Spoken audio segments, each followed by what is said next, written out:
Hey everyone, welcome to the in-depth tutorial on the song Lion and the Lamb. This song is being played at 90 BPM, and you probably watched the overview, so I'm going to skip some of what I said there and go into the nuance of the groove and our interpretation of the track. First off, the majority of the time, 16th notes are being played, either on the hi-hat or by tambourine in the track. Drummers, I've simplified the chorus a bit so you don't have to do 16th notes with one hand. You can just be playing eighth notes in the choruses. So the hands are pretty easy, right? Basically, that's going the most of the time, except for in the verse, there's the little backbeat that goes between the hands and the snare, or hi-hat and the snare and the kick. I'll show you that.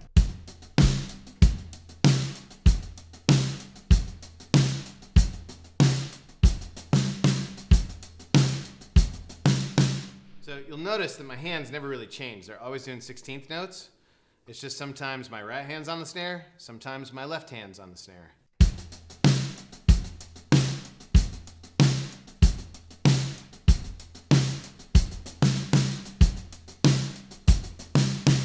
So that allows you to kind of do some backbeats, and it's pretty easy because your hand's just always playing a 16th note.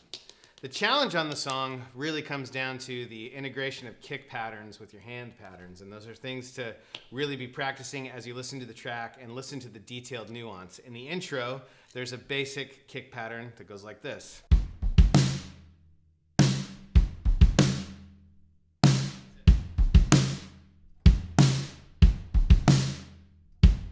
That's basically your intro pattern. In the verses, though, it's real simple.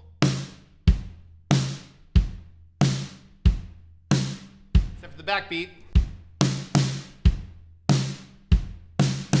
And then out of that, you keep your fills at 16th notes, right? And then you're going around to the ride. Now, the kick pattern on the ride is tricky. We tried to open up the kick pattern a little bit to make it easier to dance around a vocalist that might not know the exact cadence of the way the syllables are supposed to fall in the chorus. Our God is alive.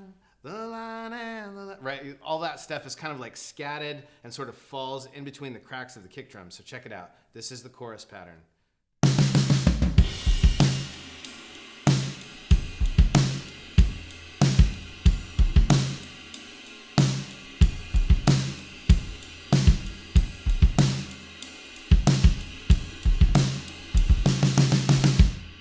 That's a whole phrase. So let me break it down section by section. Phrase 1 is open. Right? That's borrowing from the verse and the intros. Phrase 2.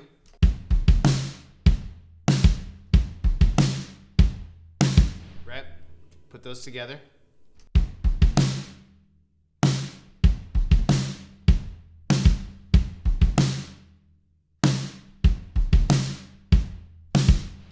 See how those go together? Now the last one. Let's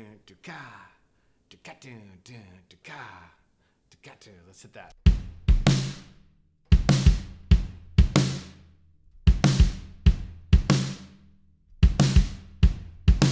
And then you play your fills out of that. So I'm going to sew it all together for you. Section 1, Section 2, Section 1, Section 2, Section 3. Or you could go A, B, A, B, C. That's kind of how that pattern goes.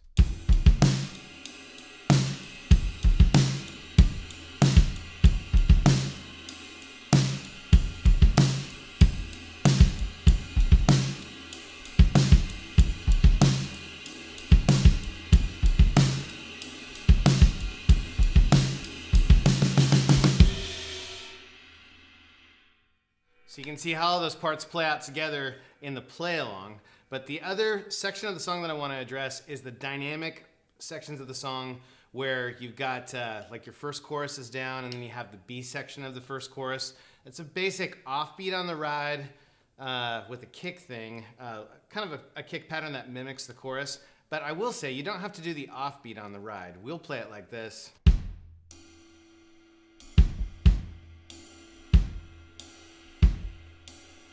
But you don't have to. If that's a little challenging, just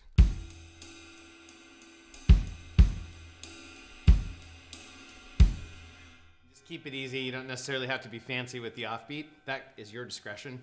In the other section of the song, the "Who Can Stop the Lord Almighty," that whole section is what we would call the bridge of the song. It's a down bridge, but then there's kind of a King of My Heart-esque big kick, big snare moment.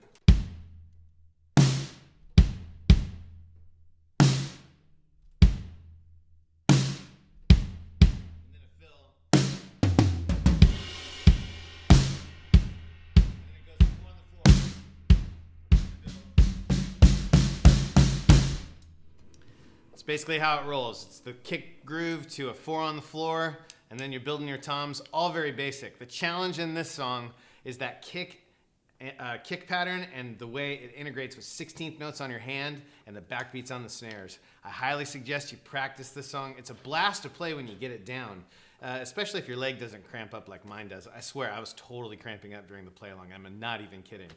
It's a challenge. I hope you have fun with it. I'll see you in the play-along.